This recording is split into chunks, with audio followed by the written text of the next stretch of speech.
ಸಂಸ್ಕೃತ ಕಲಿಕೆಯ ಮೂಲಕ ಆರಂಭವಾದಂತಹ ರಾಮಕುಂಜ ವಿದ್ಯಾಲಯ ಇದೀಗ ಹಳ್ಳಿಯಲ್ಲೂ ಶಿಕ್ಷಣ ಕ್ರಾಂತಿಯನ್ನ ಮಾಡಿ ಅಭಿವೃದ್ಧಿಯನ್ನ ಕಾಣ್ತಾ ಇದೆ. ವಿದ್ಯಾರ್ಥಿಗಳ ಸರ್ವಾಂಗೀಣ ಬೆಳವಣಿಗೆಯಲ್ಲಿ ಮಹತ್ತರವಾದ ಪಾತ್ರವನ್ನು ವಹಿಸ್ತಾ ಇರುವಂಥದ್ದು.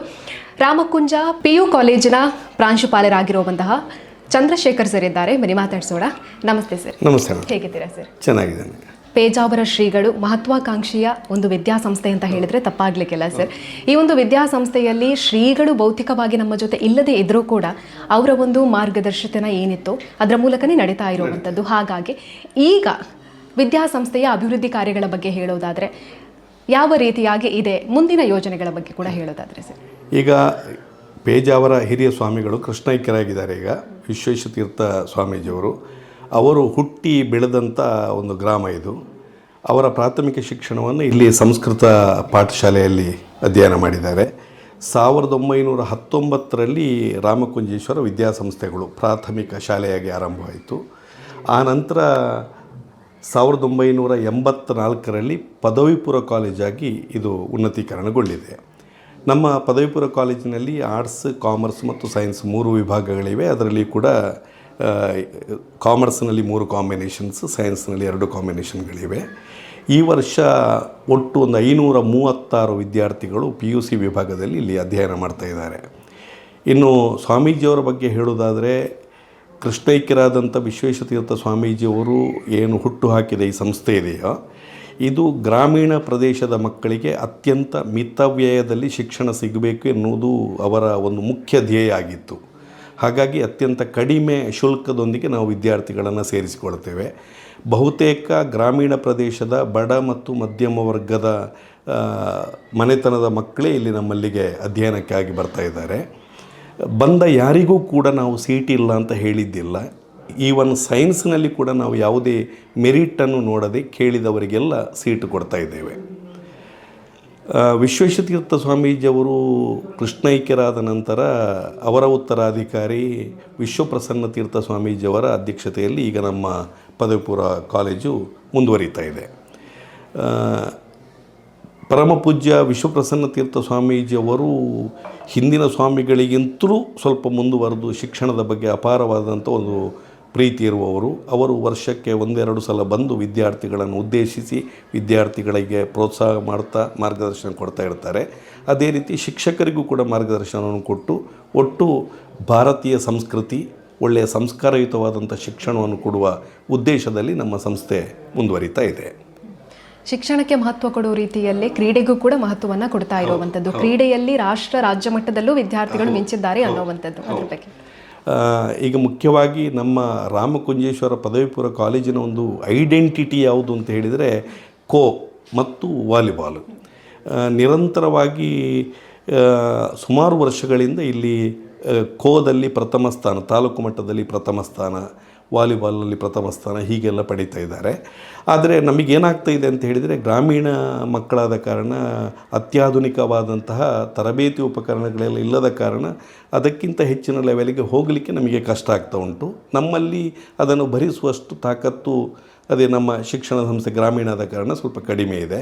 ಆದರೂ ಬಹಳಷ್ಟು ವಿದ್ಯಾರ್ಥಿಗಳು ರಾಷ್ಟ್ರ ಮಟ್ಟದಲ್ಲಿ, ರಾಜ್ಯ ಮಟ್ಟದಲ್ಲಿ ಕೂಡ ಮಿಂಚಿದ್ದಾರೆ ನಮ್ಮವರು. ಅದೇ ರೀತಿ ಸಾಂಸ್ಕೃತಿಕ ಚಟುವಟಿಕೆಗಳಲ್ಲಿ ಕೂಡ ಹಾಗೆ ನಾವಿಲ್ಲಿ ಕಾಲೇಜು ಹಂತದಲ್ಲಿಯೇ ಬೇರೆ ಬೇರೆ ಸಾಂಸ್ಕೃತಿಕ ಸ್ಪರ್ಧೆಗಳನ್ನು ಮಾಡ್ತೇವೆ. ಅದರಲ್ಲಿ ವಿನ್ನರ್ಸ್ ಆದವರನ್ನು ನಮ್ಮ ಜಿಲ್ಲಾ ಮಟ್ಟದ ಸ್ಪರ್ಧೆಗಳಿಗೆಲ್ಲ ಕಳಿಸ್ತೇವೆ. ಹೀಗೆ ಪ್ರತಿಯೊಂದಕ್ಕೂ ಕೂಡ ಪ್ರಾಮುಖ್ಯತೆಯನ್ನು ಕೊಡ್ತೇವೆ. ಅದರ ಜೊತೆಗೆ ನಮ್ಮ PUC ವಿದ್ಯಾರ್ಥಿಗಳಿಗೆ ಯೋಗಾಸನ ತರಬೇತಿಗಳನ್ನು ಕೂಡ ನಡೆಸ್ತೇವೆ. ಹಾಗೆ ಸಮಗ್ರವಾಗಿ ಮಕ್ಕಳ ವ್ಯಕ್ತಿತ್ವವನ್ನು ರೂಪಿಸುವಂಥ ಒಂದು ಕೆಲಸವನ್ನು ಈ ಶಿಕ್ಷಣ ಸಂಸ್ಥೆ ಮಾಡ್ತಾಯಿದೆ. ಇನ್ನು ನಮ್ಮ ಪದವಿ ಪೂರ್ವ ಕಾಲೇಜಿನಲ್ಲಿ ಮುಖ್ಯವಾಗಿ ಗ್ರಾಮೀಣ ಪ್ರದೇಶದ ಮಕ್ಕಳೇ ಹೆಚ್ಚಾಗಿ ಬರುವುದರಿಂದಾಗಿ KSRTC ಬಸ್ಸುಗಳನ್ನೇ ನಂಬಿ ಬರಲಿಕ್ಕೆ ಆಗೋದಿಲ್ಲ ಎನ್ನುವ ಕಾರಣಕ್ಕಾಗಿ ಕಾಲೇಜಿನಲ್ಲಿ ಒಂದು 5 ಕಾಲೇಜ್ ಬಸ್ಸುಗಳನ್ನು ಮಾಡಿದ್ದೇವೆ. ಮತ್ತು ಮಕ್ಕಳಿಗೆ ಮಧ್ಯಾಹ್ನ ಹಳ್ಳಿ ಪ್ರದೇಶದಿಂದ ಮಕ್ಕಳು ಬರ್ತಾರೆ, ಬೆಳಿಗ್ಗೆ ಟಿಫಿನ್ ತರಲಿಕ್ಕೆ ಕಷ್ಟ ಆಗ್ತದೆ ಎನ್ನುವ ಕಾರಣಕ್ಕಾಗಿ ಕಾಲೇಜಿನ ಎಲ್ಲ ವಿದ್ಯಾರ್ಥಿಗಳಿಗೂ ಕೂಡ ಅತ್ಯಂತ ಮಿತವ್ಯಯದಲ್ಲಿ ಮಧ್ಯಾಹ್ನದ ಒಂದು ಭೋಜನ ವ್ಯವಸ್ಥೆಯನ್ನು ಕೂಡ ಕಾಲೇಜು ವತಿಯಿಂದಲೇ ಮಾಡ್ತಾ ಇದ್ದೇವೆ ನಾವು.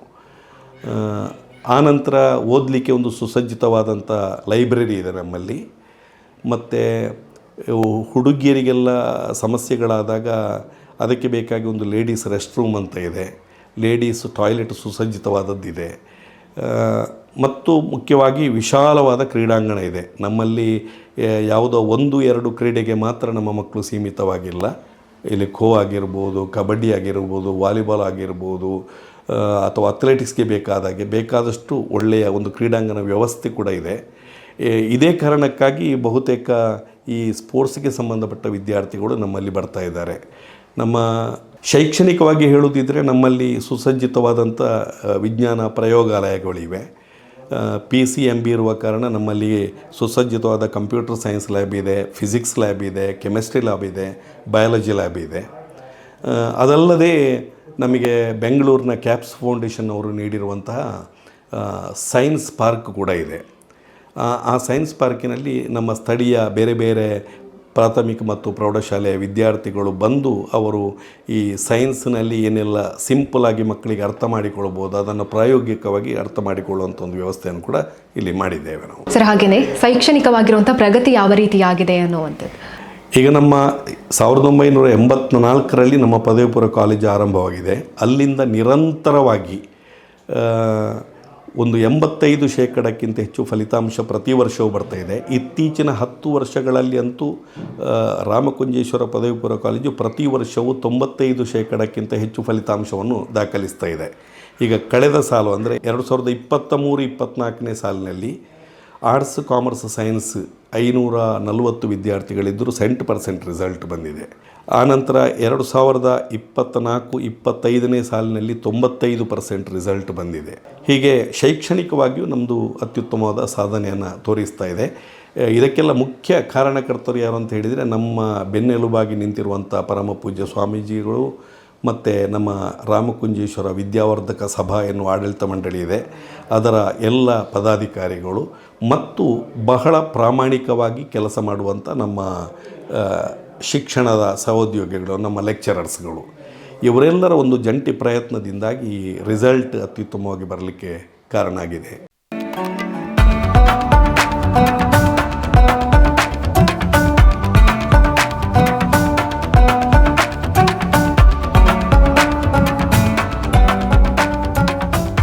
ಸಂಸ್ಕೃತದಿಂದ ಪ್ರಾರಂಭವಾದಂತಹ ವಿದ್ಯಾಸಂಸ್ಥೆ ಇವಾಗ ಸಕಲ ವ್ಯವಸ್ಥೆಗಳನ್ನು ಕೂಡ ಒಳಗೊಂಡಿರುವಂಥದ್ದು ಸರ್. ಹಾಗಾಗಿ ವಿಶ್ವವಿಖ್ಯಾತವಾಗಿರುವಂತಹ ಪೇಜಾವರ ಶ್ರೀಗಳ ದೂರದೃಷ್ಟಿ ಏನಿತ್ತು ವಿದ್ಯಾಸಂಸ್ಥೆಯ ಬಗ್ಗೆ ಅಂತ ಅದ್ರ ಬಗ್ಗೆ ಹೇಳೋದು.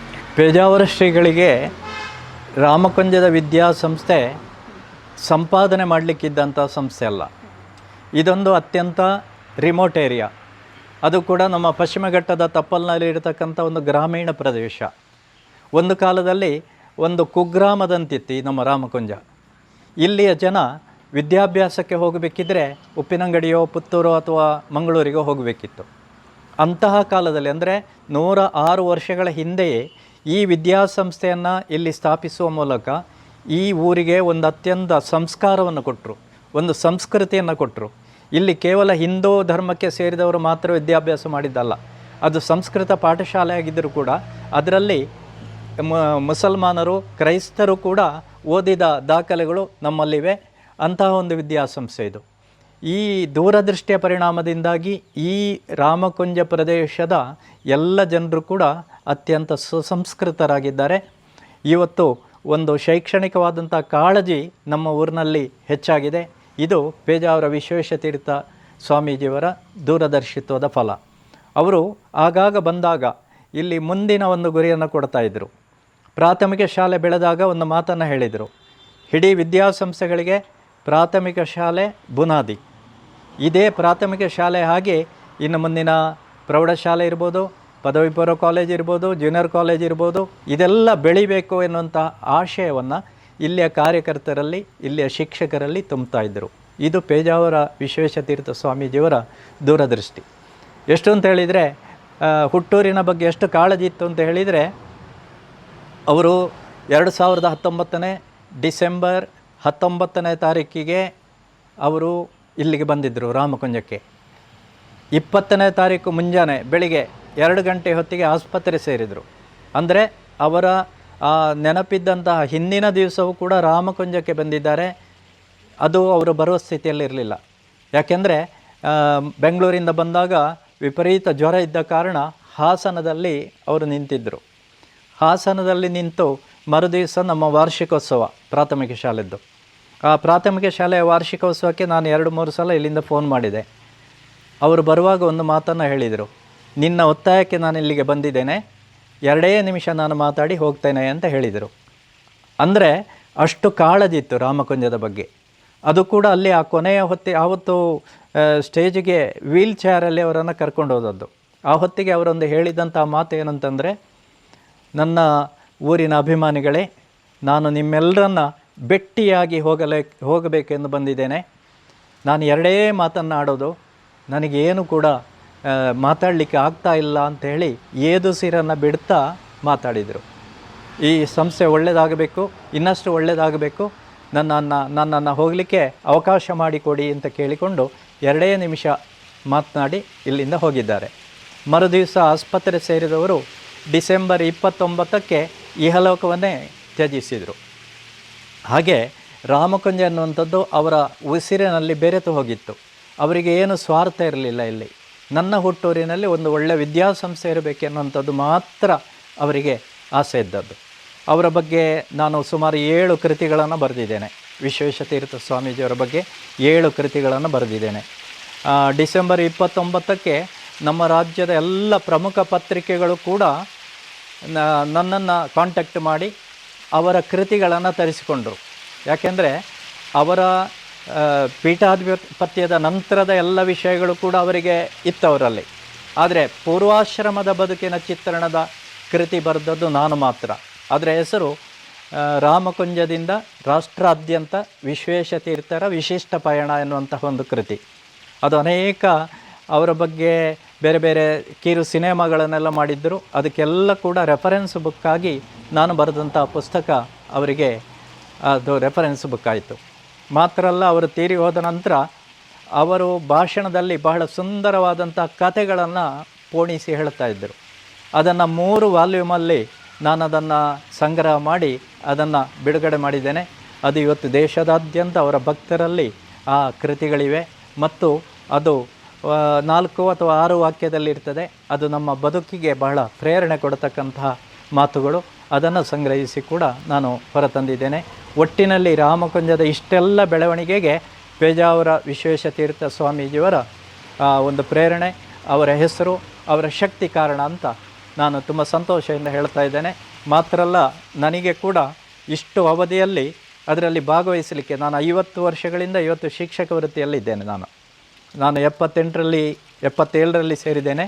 ಈಗ 50ನೇ ವರ್ಷದಲ್ಲಿ ನಾನು ಶಿಕ್ಷಕ ವೃತ್ತಿಯಲ್ಲಿದ್ದೇನೆ. ಇದರ ಎಲ್ಲ ಏಳು ಬೀಳುಗಳನ್ನು ಕಾಣುವಂಥ ಒಂದು ಸುಯೋಗ ನನಗೆ ಸಿಕ್ಕಿದೆ. ಸುದ್ದಿ ಚಾನಲ್, ಕ್ಷಣ ಕ್ಷಣದ ಸುದ್ದಿಗಾಗಿ.